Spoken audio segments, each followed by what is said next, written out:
good afternoon everyone. So I will be discussing realistic drawing. So I have here an example of realistic and symbolic. So as you can see, the realistic here is this rose, and here is what we call the symbolic. So for the objectives, so after this discussion, the students will be able to define realistic drawing and describe its key characteristics. Second, differentiate realistic drawing from symbolic drawing by comparing their features and artistic approaches. Third, explain the benefits of realistic drawing in improving mood and promoting mental well-being. So now let's start. So what is realistic drawing? So it focused on accurately representing the world as we see it. So kung unsay naa, like for example, an example of kaning sa rose. So it is an example of realistic. Kay kung unsay rose, amor jay tag drawing. Then this type of drawing relies heavily on observation, where the artist studies their subject and replicate its form, texture, and proportions paper. So for example, if you remember sa mga roads, sa mga reels, diba, maghimo sila ng realistic drawing to prank someone. So it is also an example of realistic drawing because it replicates the form, texture, and proportions kung ano ila idea and kung ano ila gusto i-rely sa audience. So realistic drawing have also benefits, but we should always remember not only realistic drawing ang may benefits, but all kinds.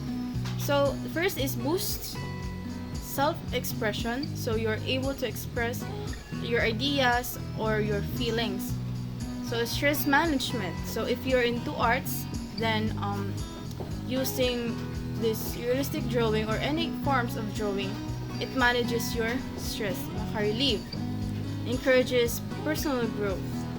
Diba, we have realizations, gusto mo ideas, na ma-express mo feelings, and opens opportunities. So through drawing, diba, some people sell their art sa mga museum or sa mga tao na gusto mong pahimo sa ng art, pwede sila mahimo na business, and it can create an opportunity. So next is difference between realistic drawing and symbolic drawing. So when we say realistic drawing, it focuses on capturing objects, people, and scenes as they appear in real life. So it based in real life kung unsay mong nakita.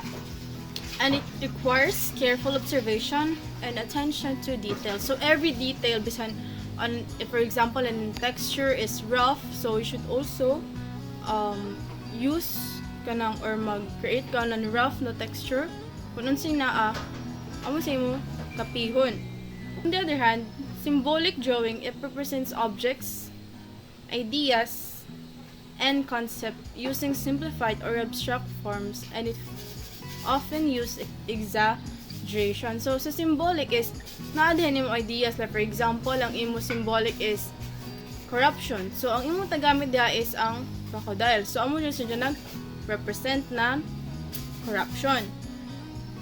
And sometimes it's also use abstract forms and also mag-exaggerate. So matutag lang nako. So and stylization on cultural symbols. So these are the examples of realistic drawing. Kung unsay naa, as you can see, the turtle, the flower. So and in an artist, si Leonardo DiCaprio, yeah. Then we have examples of symbolic drawing. So here. So that's all. Thank you for listening.